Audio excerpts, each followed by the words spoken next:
Hey now, it's Brace for Impact, and I'm your host, Mike Gilbert. And as usual with Brace for Impact, I'm going solo on that ass. Talking TNA Wrestling, talking about the very last show under the Impact Wrestling umbrella, the Impact Wrestling banner, as Impact has now becoming, it's official, they're becoming TNA Wrestling starting next month. So final resolution, man, 2023 is the very last show under the Impact Wrestling umbrella. Um, and it was a good show. It was a fun show. Lots of news to talk about. Lots of stuff to get into. I think that the top story, at least the top two things that everybody has been talking about online, that has created the most talk, were that the matches for Will Ospreay and Kazuchika Okada have been announced for Snake Eyes. The Snake Eyes event, which is the night after Hard to Kill on January 14th on Sunday night, has actually become the bigger show than Hard to Kill, which is pretty incredible. But that's all due to the fact that they're able to bring over New Japan talent. Hold on, swig of coffee for the working man. But so Will Ospreay will be taking on Josh Alexander in the rematch. They had wrestled at the Vegas tapings back in October, with Ospreay getting the victory. So Will Ospreay and Josh Alexander too. Look, they teased that that's what they were doing. I get the feeling that that was the deal the whole time. Alexander challenged him after the match, and Ospreay said that he wanted to be in TNA.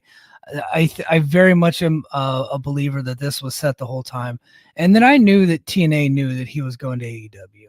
They made him an offer anyway, but they had to know that he was going to AEW. So I think this whole thing has been in the works since they had agreed to bring Ospreay to Bound for Glory.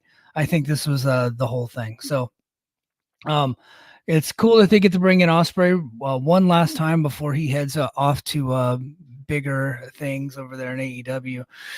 Now, there are some folks that are upset by this, that do not like the matchup because we've already seen it and Josh lost, and they expect that Josh will lose again. I disagree with that. I don't think Josh is losing this match.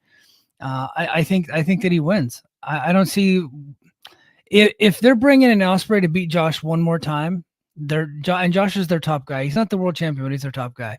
If they're bringing him in to beat him one more time, then there's like, look, you guys can, you don't have to do it.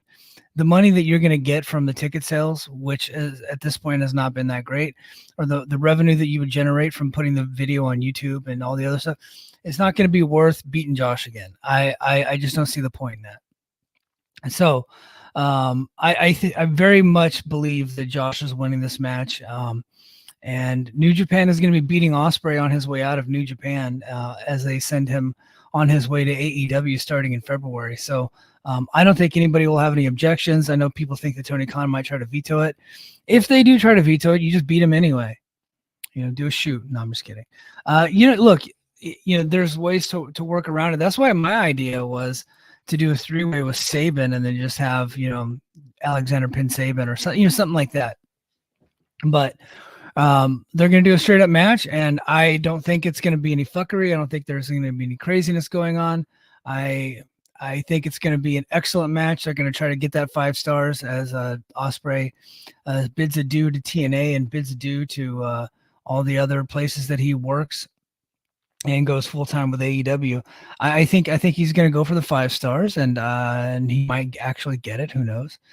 And they have a tremendous match. They tear the house down, and I think Josh wins.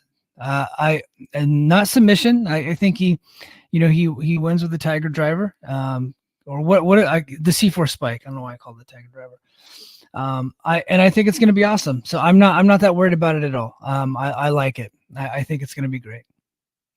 Now, the matchup that people are most mad about is Okada teaming up with the Motor City Machine Guns to take on Moose, Eddie Edwards, and one Brian Myers.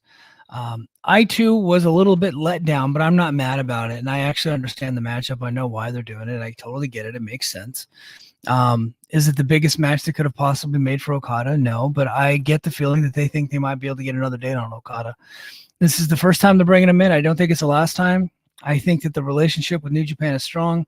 There are rumors out there that Okada's going to WWE. I just don't see it. I don't think he goes there. I don't think he signs with AEW. I don't think he signs with TNA. I think he sticks with New Japan for the long term. And I think that TNA feels like they're going to be able to bring him back. And hopefully this match that they're going to be doing will launch the next match for Okada, that they'll tease whatever that next match is, and whether it be against one of his tag team partners or against one of the opponents. Either way, I'm cool as long as it's not Brian Myers. And I think that was the thing. And I made the joke about it. It's like, oh, wow, we've been waiting so long to see Okada and Myers, and we're finally get it. Look, I've watched so many of these crossover shows and that have been happening in the last couple of years. The Noah New Japan crossover, and then earlier this year they had the Noah New Japan and All Japan crossover show, and the Multiverse Uniteds and Forbidden Doors, and they've had some big matches, but they've also had a lot of matches that are tag team matches, and there's always at least one person in the tag team match that's there to take a pin. That's Brian Myers in this match. That's all it is. It's not that big of a deal. It's not like bad booking. It's not like, oh, they had Okada and they blew it. It's not that. They're going to bring in Okada. It's going to be a fun match, and he's going to hit the Rainmaker on Brian Myers. Myers will be looking up at the lights, 1, 2, 3, and it's going to be fun, and it's going to be a good match. And I don't think it'll be the last match. Now, if it comes out that this was the only time they're ever going to get Okada, and this was the best they could do, okay, then that would frustrate me. But I just think that they're going to get him again, right? And you don't have to have the biggest match ever every time. You don't like you're probably going to get him for more. So just let's build up to a match, right? You don't have to give the big match right away. It wasn't like Ospreay where they're like, look, we're only going to get a couple of dates on this guy, so we got to have all these matches with him, like these bucket list matches, because that's what Ospreay was doing. He was going through his bucket list of things that he wanted to do on his way out of New Japan, and he was doing it on the Indies, did it in TNA, doing it in New Japan, and so that's just not what's happening with Okada. Hopefully, there's a long-term play here. I still am a believer that they should put the title on Okada. I think that's a very unlikely scenario. But people do get upset when I say that, so I continue to say it. But I think it's cool, man. It's gonna be fun seeing Okada in a TNA ring, and I think that was the whole point, is to get Okada back in the fold after being away for so long, so much bad blood, so much ill will. To see that bridge has been built back up, and they're gonna bring him in, they're gonna treat him like a king, and they're gonna put him over. And what would the alternative been? Who would you rather see him wrestle and then put over? There's some politics at play, not much. I mean, could he have beaten Speedball? Yeah. Right. Could they have just done Eddie Edwards one-on-one? Of course. Right. Moose one-on-one? Of course. But this is what we're getting. And I think it's going to be a good match. And I get it. And look, and they're just going to beat Myers, and that's fine. You got a guy there that'll take a pin. No problem. And look, Myers is not a bad wrestler. He's a good wrestler. He's not like anybody that's going to sell any tickets or draw ratings, but they don't have that many of those guys in TNA anyway. So we're going to get Okada, and we're going to enjoy it. It's going to be fine. It's going to be fun, and I'm looking forward to it. Next, sorry, this might end up being a quick podcast, guys, but there was only a few stories. Next, Trent Seven, former WWE NXT United Kingdom tag team champion with, I believe it was Tyler Bate was his tag team partner. They're in Mustache Mountain. Trent Seven, he debuted. I think this is his Impact debut. I don't think he's ever been in Impact. Somebody might be able to correct me on that. But he debuted with Impact. He was the special surprise tag team partner for Speedball Bailey, because Speedball was about to take on Trey Miguel, but Miguel brought Wentz out and they did the attack. Miguel and Wentz attacked ABC earlier in the night, and so instead of having Miguel versus Speedball one-on-one, Santino Marella made it a tag team match, and then he had a surprise tag team partner, and it turned out it was Trent Seven. After the match was over, I'm going to get into the recap of the show. After the match was over, Scott D'Amore showed up and signed Trent Seven to a deal there. So yeah, he's a good wrestler. He's popular in the UK. He's got some WWE exposure to him. He's very slovenly and unkept. Like, he doesn't work out, and you can tell he's like a skinny guy that's fat.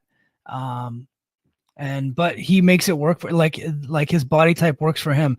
I mean, it's tough. If he were like 6'4", people would take him a bit more seriously, but he's like 5'6" and out of shape, but he's a good wrestler and people like him. He's got some charisma too. So I think this is a good pickup for TNA. Um, it's not a needle moving pickup. It's not really anything that's going to get them any notoriety, like a ton of fanfare. He's a very mid card average wrestler. But like I said, he's got some charisma and he's popular in the UK. And I think that TNA really wants to go back to the UK this year and do bigger business than they did last year. So, and he's the guy that can help with that. Grizzly Young Vets can help with that. Also, those guys were a pretty big deal over there. So I think it's smart to sign some of these UK guys because UK was once a stronghold for TNA, and I think it could be a stronghold again if they get enough good, UK talent on full-time deals. But yeah, I like the signing. Should be fun to see Trent Seven. I wonder if they're going to put him in a tag team with Speedball at first. That's what it looked like based on the results. So we'll see. We'll see how that works. And lastly, we got two more. David Penzer. It was actually announced by Joel Pearl. Joel Pearl of Fightful was actually in the audience. And after the show was over, Scott D'Amore announced that Dave Penzer was finishing up with the company. And that and they gave him an award. They talk about his legacy and all that, and they did a nice little tribute to him, and they sent him on his way. So Dave Penzer, man, he's been with the current regime for I think since that TNA show that they did, the special TNA show where they brought him back and he was on commentary. I think he's been the ring announcer ever since then, because that was right before the pandemic and he was like a pandemic hire. So he's been with the company since 2020. But before that, he was like the OG TNA ring announcer.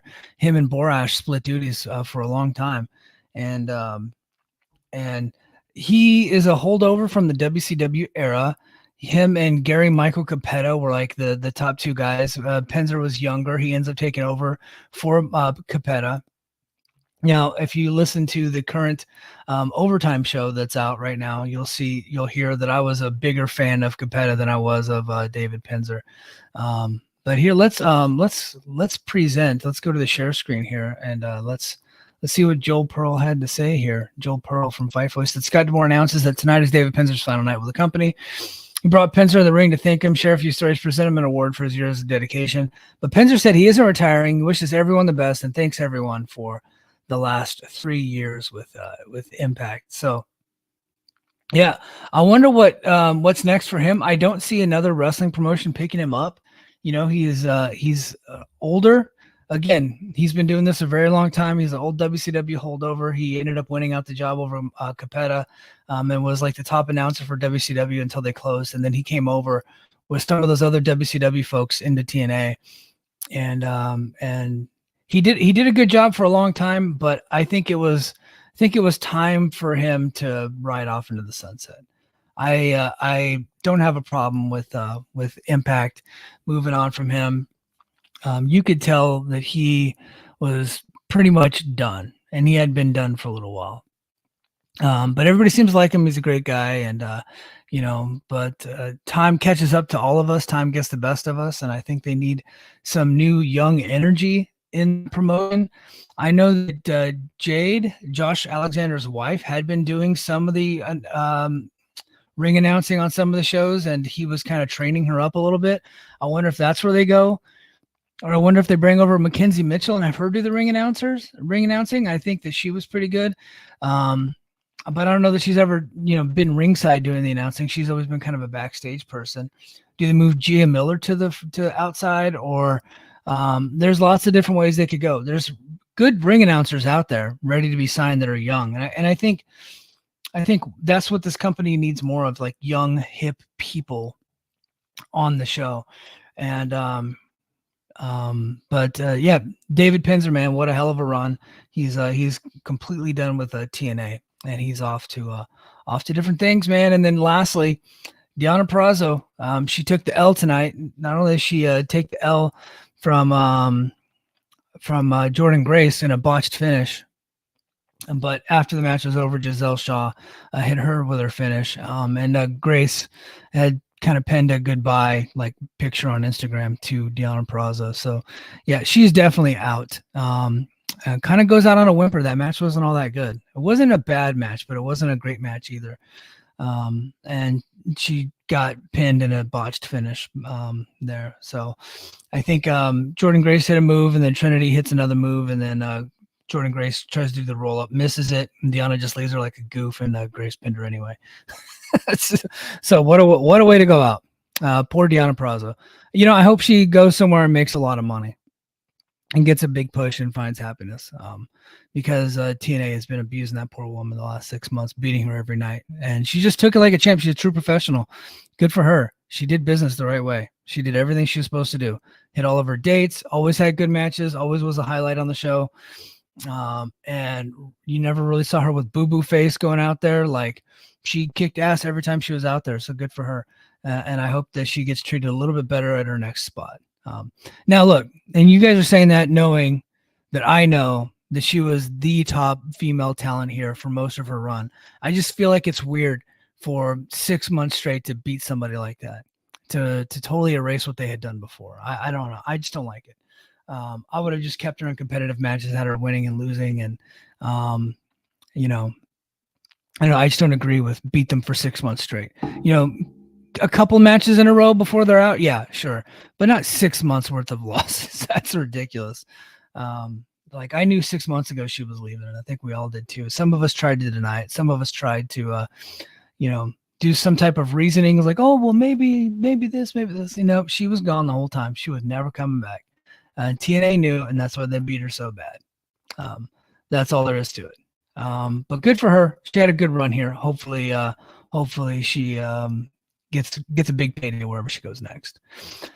All right, well, let's get into the final resolution show, the very last show under the Impact Wrestling banner. Oh, what a run. You know what? Before I get into it, I started watching this company in depth and covering it in depth starting in 2018. And what pulled me in was the podcast that Scott D'Amore and Don Callis did with Chris Jericho when it was announced that they were taking over as EVPs. I liked their ideas, and I was done with WWE at that point. AEW hadn't been created yet. I was into New Japan. New Japan was probably my favorite, and I really was a big fan of NXT, but I wasn't watching Raw. I wasn't watching SmackDown. I was kind of sick of it. And so I thought they had some good ideas, so I gave them a chance. And I'm glad that I did. And really, the pay-per-view really cemented me from, and I haven't missed a single pay-per-view or an episode since, other than like Wrestle House and stuff. I haven't really missed anything. Was Slammiversary in 2018, and it was a Sami Callihan versus Pentagon Jr. I love that match. And then, of course, I believe it was Moose and Austin Aries in the main event. And I was hooked, and I've been watching ever since. I'm always going to have fond memories of the Impact Wrestling era. Impact Wrestling starting in 2017 all the way to 2023, the 6-year run where they had removed the name TNA and went completely Impact.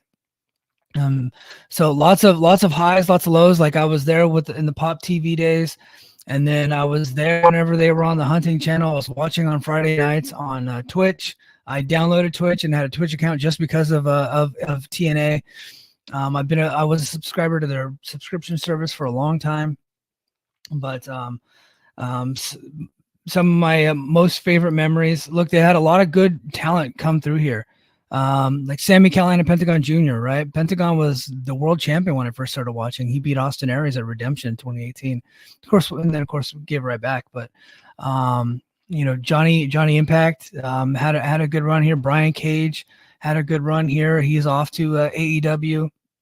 LAX got their start here on television. The Rascals, I know they're back in TNA, but Wes Lee doing his thing over on NXT. He had a really good run here. Taya Valkyrie got made. I mean, she really burst onto the scene in AAA, and then of course Lucha Underground. But she had a really, really good run in TNA. Went to WWE, came back, and then now is in AEW doing her thing over there. Just this talent after talent after talent has come through this Impact Wrestling era, and has done so awesome, and have done really, really great things, not only here in Impact, but at other places. So I'm going to look back on this era fondly.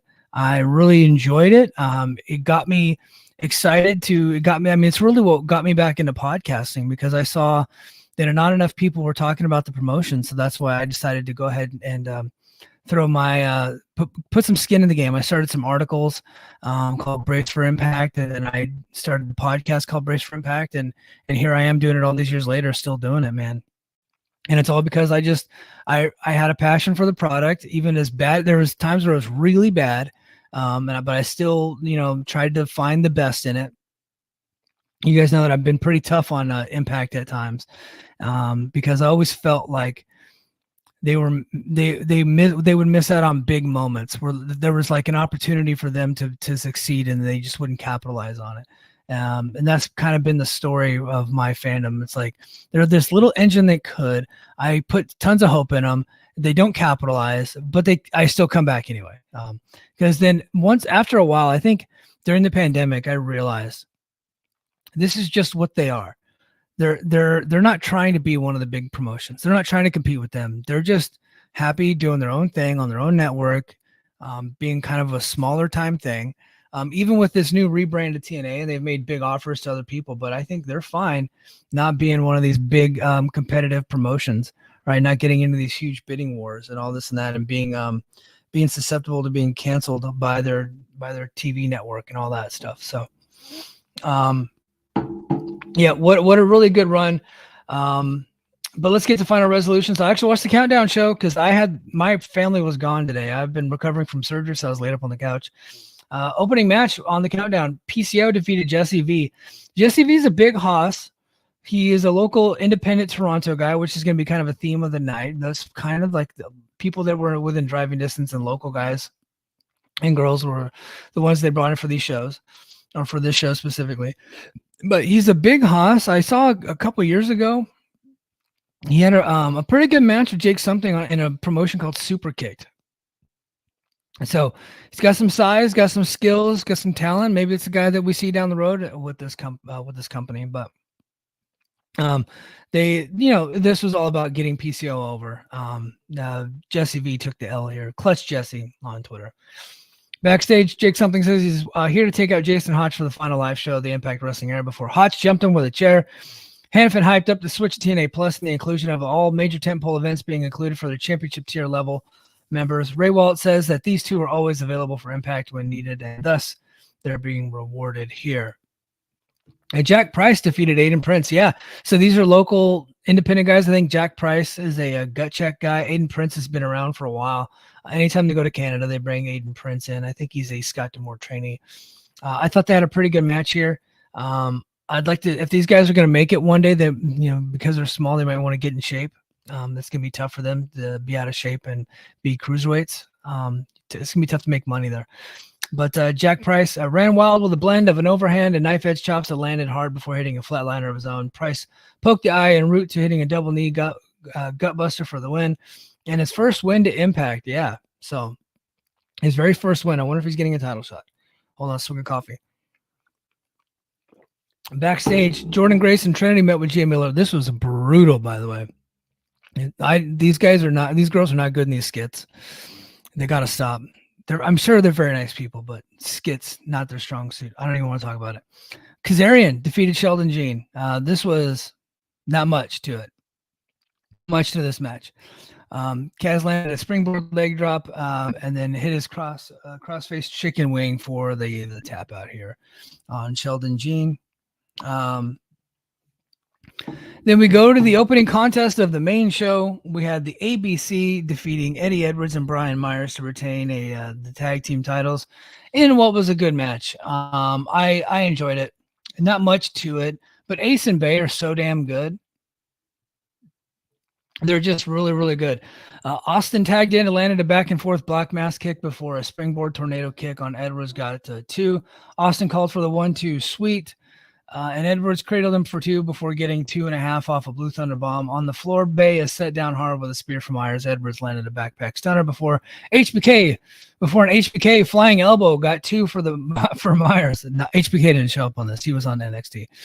That was tremendous near fall, says Jeremy Peoples. Bay prevented a double suplex and Austin low bridged Edwards to the floor. Austin stopped Myers for two. The 1-2 sweet hits and the champs retain. Hannafin said that 2024 is going to be TNABC era. And then at that moment, the Rascals jumped them from behind. Trey Miguel and Zachary Wentz. So we're setting up a tag title match there. The Rascals are the former champs. They have not gotten their rematch yet. I think they get it hard to kill and maybe add another team to that mix. Then we go to Josh Alexander and Zack Sabre Jr. in the backstage, and Alexander says he's coming to beat the company's greatest tag team ever. And Zack Sabre Jr. said it's about time that he gets to come to Impact. He said the Guns are one of the best teams ever. He'll take out the supposed greatest wrestler in Shelley before saying that everyone here has a title but Alexander, so they'll have to work on getting him a title too. And so they go back to the ring, and then Alicia hits the mic, says she can't understand everybody's stupid accents, so that's her new gimmick. Said that they're not leaving the ring, and then Santino makes the match between her and Jody Threat. This took way too long, and to set up only a Jody Threat match was gross. Jody Threat's awesome, don't get me wrong, and I thought they had a fine match, but I was thinking we were going to get like some big surprise, and it turns out it's just Jody Threat. But Jody Threat wins. So there you go. And then we go to Tommy Dreamer defeated Diener. Match was not good. Honestly, halfway through the match, I had to change it. My wife and kid came home, so I paused it, and we watched something else for a little while, and I just never went back and finished it. But honestly, when they walked in and then Dreamer was there doing his thing, it was just kind of embarrassing. So, but backstage, the Rascals say that Hard to Kill will be the Rebirth alongside the Rebirth of TNA. Santino makes an impromptu tag match with them, facing Mike Bailey and a mystery partner. So then Trent Seven comes out and is Bailey's tag team partner. And I got to say, this match was awesome. Bailey and Seven defeated the Rascals. I thought Trent Seven looked great here. Bailey looked great. So did the Rascals. Rascals were fantastic. And I think that we're probably going to get a three-way at Hard to Kill with, I think they called them Speedball Mountain. I think that was the name of the team. But I think it's going to be them. So them, the Rascals, and the ABC. I don't know. That hasn't been announced. It's just based off of the booking, it would make sense. So Bailey ran wild with kicks and got a standing shooting star for 2. Seven tagged in and ran wild with chops on Wentz before getting a big single arm powerbomb out of the corner. Bailey sent Miguel into orbit with an apron pump kick before 7-8 a German after wanting a burning hammer. Wentz had a double stomp on Seven before a seamless dive to Bailey. The ABC came down, opening the door to a Bailey dive. Trent's burning hammer set up the ultimate weapon for the win for a Speedball Mountain. And then of course Scott D'Amore came down and signed Trent Seven to a deal officially. So one of these days I want like D'Amore to come down, have a contract, and then the talent turn it down and just show up on Raw. That would be hilarious. Nobody else would think that's funny but me. I'm a sick person.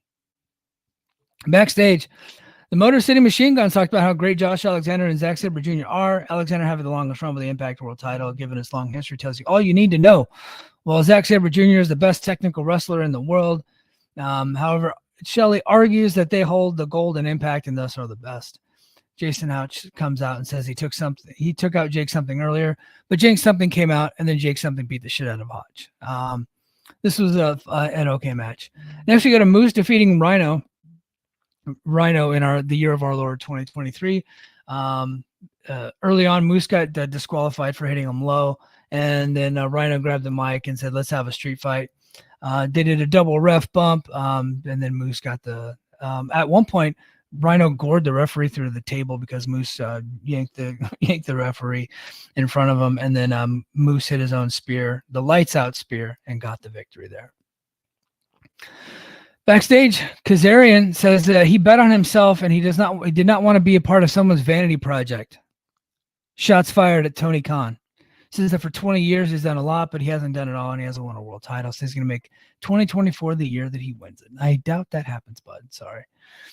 Jordan Grace and Trinity defeat Giselle Shaw and Deonna Purrazzo. This match was okay. It was fine, but look, the botch finish at the end was Kind of weird. So Trinity started the Gato clutch before Grace loses her grip on the jackknife pin for the win. Yeah.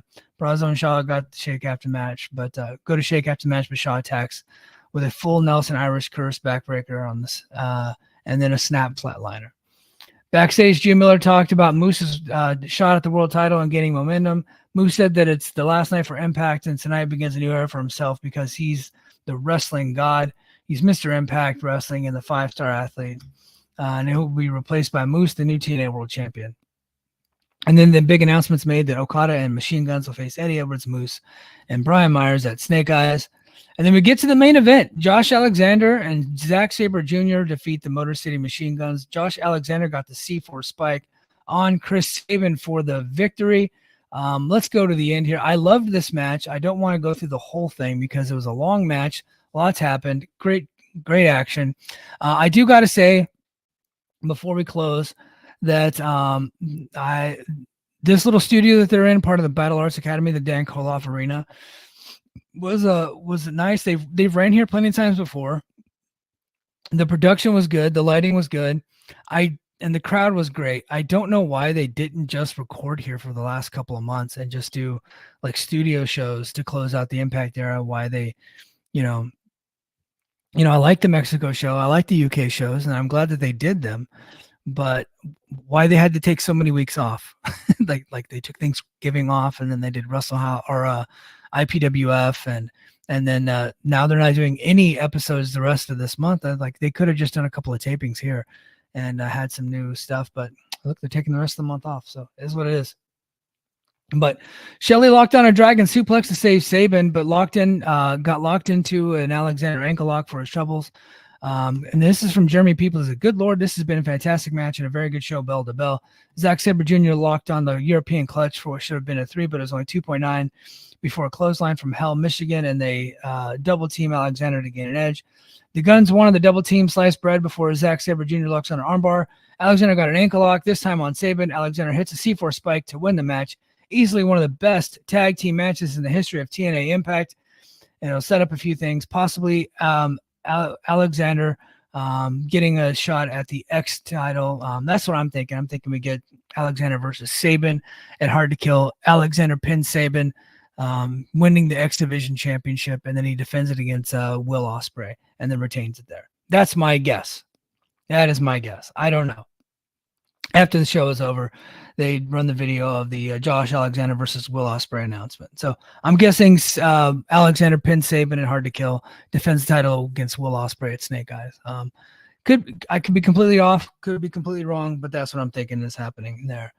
But overall, I thought it was a fun show from start to finish. A couple of really good matches that I feel like if they get released on YouTube, you should go out of your way to check them out, including the ABC versus Myers and Edwards was pretty good. The Rascals versus Speedball and Trent Seven. Then, of course, Zack Sabre Jr. and Josh Alexander versus the Motor City Machine Guns, which was an insanely really good match, like well above 4 stars. So everybody go check that out. We're going to put a bow on the end of the Impact Wrestling era. What a fun 6 years it's been, but I'm looking forward to the new TNA era starting next month in January. So for this show, for this podcast, the rest of the year, as news breaks, I will try to do some recording. But they don't really have any new material to cover through the end of the year. So I think I want to do a Joker Sting episode. I'm going to re-release our Christmas show. And then just as news breaks that's revolving around TNA, I'm just going to hit the recorder and then get that out for everybody on Patreon. So the show's not going away completely. It's probably not going to be as routine as it has been. But once TNA comes back in the middle of next month, back in full force. Full force on Patreon, full force on YouTube, cranking out the TNA content. I'm looking forward to it. So stay tuned for the rest of the month. I'll be having just some special episodes. Probably watching some classic stuff and doing some recaps there and just talking about whatever news comes down the pike. But yeah, hey, that's going to do it for me, everybody. And I really do appreciate you guys being right here on the Patreon, taking your time out to listen to me do my rambling and my rants and talking about TNA. I love this product and I love this podcast. And so I really do appreciate everybody's love and support. But until next time, mahalo.